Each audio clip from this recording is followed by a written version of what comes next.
Hello again. I've just nipped up to the other store where the green Escort is, and I've just been putting some fuel in it because I'm going to move it. I've just put 20 litres in, so I'm not sure. Looks like that was a fuel gauge. So I know it's got 20 litres anyway. I'm going to check the oil. I've just checked the tyres. They're all good at 25s. I've brought the E30 up, so that's going to go into the garage now. Whilst I do a bit of work on this, and notice the exhaust is a bit low. I just want to make sure it's all okay. We've got the International Motoring Festival next week, which I'll be using this for. So I'm going to make sure it's going to be all as good as it can be. I think this is the second time I've started it since I've had it. I've had it for a while now, but I haven't touched it because I've been so busy doing the Subaru. So left-hand drive. I've got to remember what to do now. Isolator. Right, charged battery up a couple of weeks ago. So fingers crossed.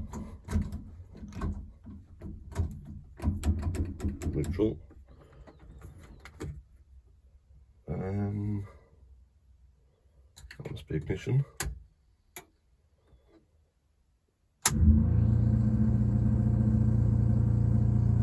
And it hasn't got a choke, so I have to give it a few pumps of the throttle.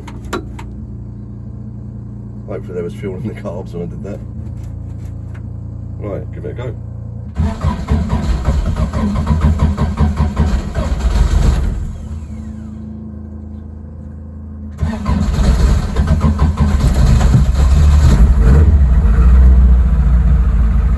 Can't believe how sweet it sounds.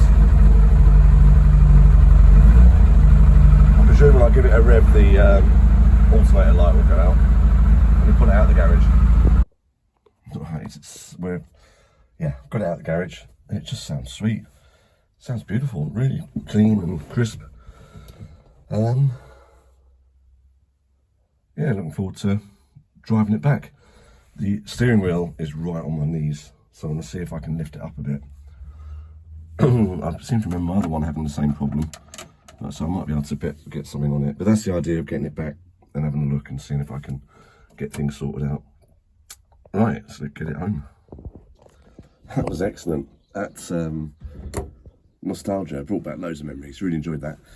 There is a few faults though. The steering wheel is right on my knee. And it's so far away. You have to... It's sort of alright this side because it's offset. But it's quite a stretch to get to it this side. So I think if I put a deep dish steering wheel on that might solve that problem. Handbrake doesn't work very well, but it's drums on the back. It's a big rattle coming from this side. I went to turn the tick over down because it was a bit high, and there was a fuel leak in the engine bay, so that's quite important. Need to get that sorted, and a water leak as well, so I'll have to investigate those.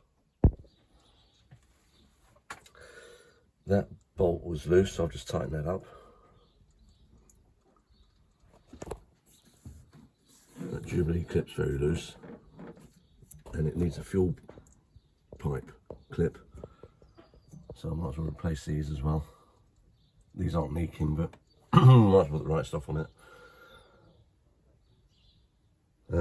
That was a little bit loose, so I've just tightened it up. It's still hot, so I'm gonna check we've still got water, plenty of water. It seems to get to like 90 degrees as you're driving it, and then if you're stationary it'll go to 100 odd, so you put the fan on and it goes back down to 90 again, which I'm guessing which is about where it should be.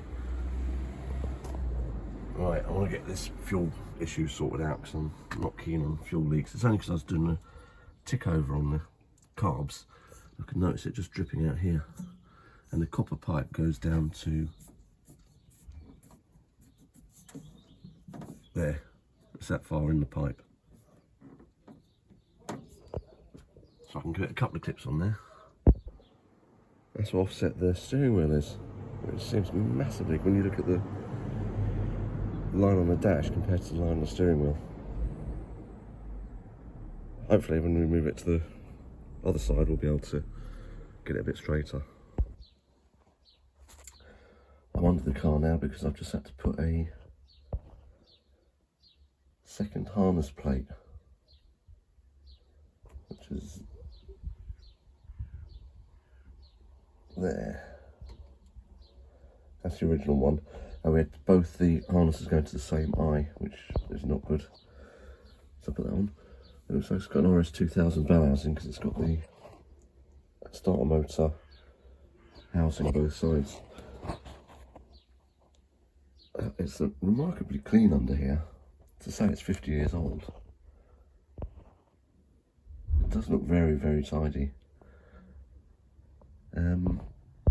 Looks like it's got an aluminium sump. It's got adjustable track control arms, are they? Bottom arms? I'm not sure what they're called. And I don't know if this is what you call tension strut, compression strut, I don't know. But something's rattling, but I can't find anything loose. I have to keep wobbling, see if there's, get a bar on it or something and see. And there also seems to be something at the rear end, so I'll get this end looked at first, and then I'll go and have a look at the back end. But yeah, very impressed.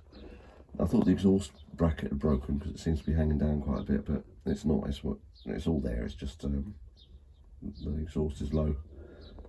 That can stay like that. It's been like that for a few years. So when I do the ride and drive and all that, I'm sure there'll be lots of things to fiddle about with and convert. Right, I'm glad I checked because that was a little bit loose for the steering rack.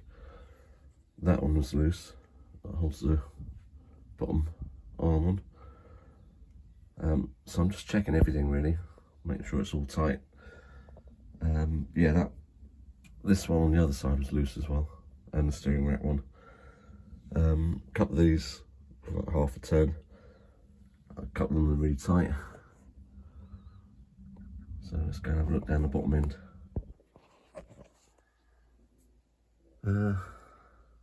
Ashley exhaust.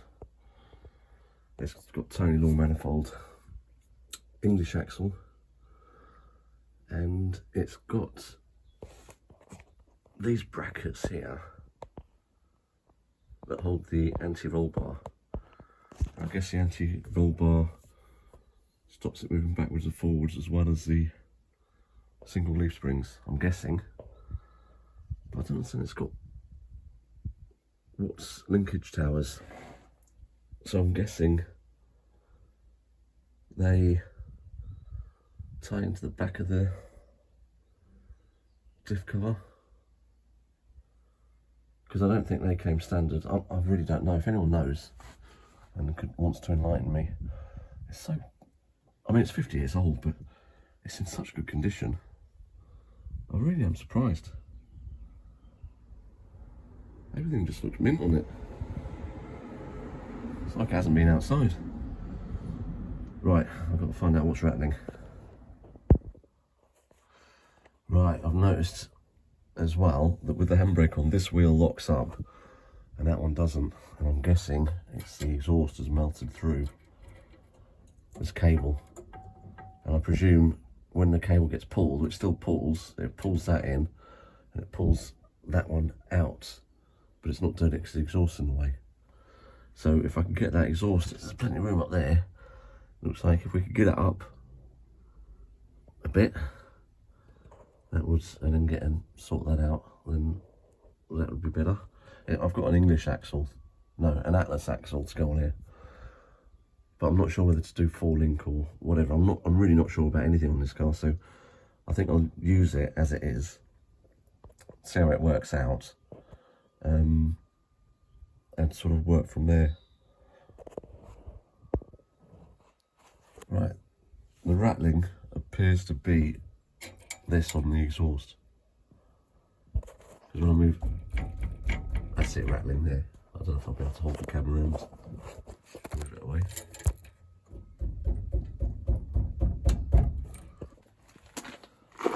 Yeah, these appear to be 22mm. Which is unusual. I find they're usually 19 or 17. Yeah, it's got a limited slip diff. I don't know what type, but like I say, I've got another axle. I've just got to get limited slip with the Atlas and a crown wheel pinion. The cage plates, it's got the plates for the front naturals, but there's nothing on the floor. It needs 120 square centimetres of plate. It's got one underneath, but it's not welded and it's not big enough. So this is actually a homologated cage. I did check with Safety Devices, and they said that's how they came in 1975 or whenever they were homologated. So I think it's got I've got a certificate with it. So yeah, so I need to do those. I need to do a proper extinguisher system, and I've put the extra eye under that seat, but I'll have to do one under this seat because I presume this has only got one.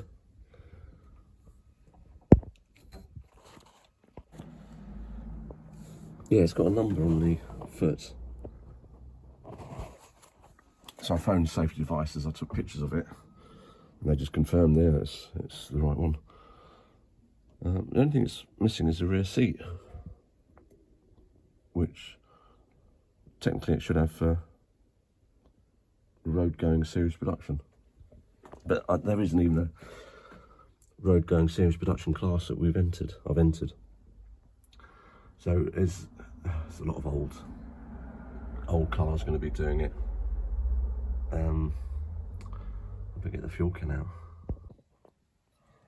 Right, I've been lent a deep dish steering wheel, which is much better because it brings the steering wheel out closer to me, and I've got a big gap between my legs and the steering wheel. Before, I would have struggled getting my hand round because the steering wheel was so close. And the other steering wheel was actually bent. It was bent forward at a funny angle. So this is much better, much more comfortable to drive like that. So I think this has never been used as steering wheel. I'll have to give it back to the guy. Did have a little problem with it where all the Allen keys came loose, so it started rattling about a bit. So I've nipped them up. And the other thing I noticed is the heated screen. These do the heated screens. That one heats this side, the passenger side, but that one doesn't seem to work on the driver's side, which is a bit annoying because that's where you want it. So I drove it out last night. A bit of condensation. I had to keep the old blue rag close just to keep the windscreen clear. But once it warmed up, it was all right. That's quite fun. Yeah.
getting worse.